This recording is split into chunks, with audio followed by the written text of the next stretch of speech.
Agus Saiful Fadli. Nah, ini kita akan bertanya soal kondisi bangunan SMK Negeri 5 Palembang yang nyaris roboh. Nah, mungkin dari Komisi 5 menyikapinya gimana? Ini masanya sekolah ini berada di tengah kota juga, dekat rumah dinas gubernur dan pimpinan DPR. Gimana Mas kita menyikapinya, Mas? Nah, kalau ada hari ini sekolah, apalagi hari ini ditemukan di tengah kota, SMK negeri yang dia sangat memprihatinkan. Nah, tentu ini harus mendapatkan prioritas dari Dinas Pendidikan Provinsi Sumatera Selatan. Artinya anggaran alokasi pendidikan yang sudah dibahas dengan DPRD, kita akan lihat apakah ada sudah alokasi untuk sekolah SMK tersebut. Ya, jadi memang secara anggaran untuk membenahi sistem pendidikan di Sumatera Selatan ini masih sangat kurang dengan anggaran terbatas.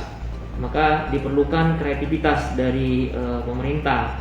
Dalam hal ini juga tidak hanya mengandalkan APBD, ya bisa juga menggandeng pihak-pihak perusahaan, CSR perusahaan untuk memberikan kontribusi dalam rangka membenahi misalnya sekolah yang mau roboh, bangunan yang sudah tidak layak seperti itu. Kalau memang secara APBD ini belum mengcover semuanya untuk dialokasikan. Nah, juga biasanya mereka ada dana dari pusat lewat dana alokasi khusus SEDAK dari pemerintah pusat, Kementerian Pendidikan terkait dengan sekolah-sekolah yang memang harus menjadi prioritas.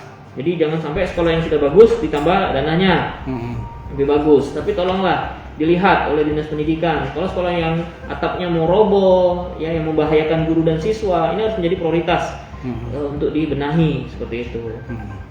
Mas, tapi kalau dari anggaran setiap tahun ada nggak Mas? Mungkin dari anggaran yang ada mungkin dari 20% itu dari APBD, mungkin untuk sekolah itu berapa sih untuk yang untuk perbaikan kayak gitu, untuk rehab itu setiap tahun pasti ada Mas ya kayak gitu Mas ya?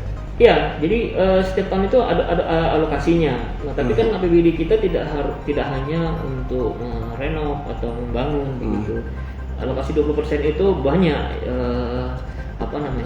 peruntukannya, ya, terutama juga untuk guru, ya.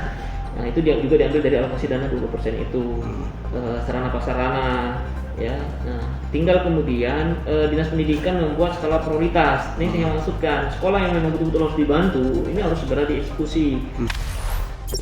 Jangan lupa subscribe, share, komen, dan like ya.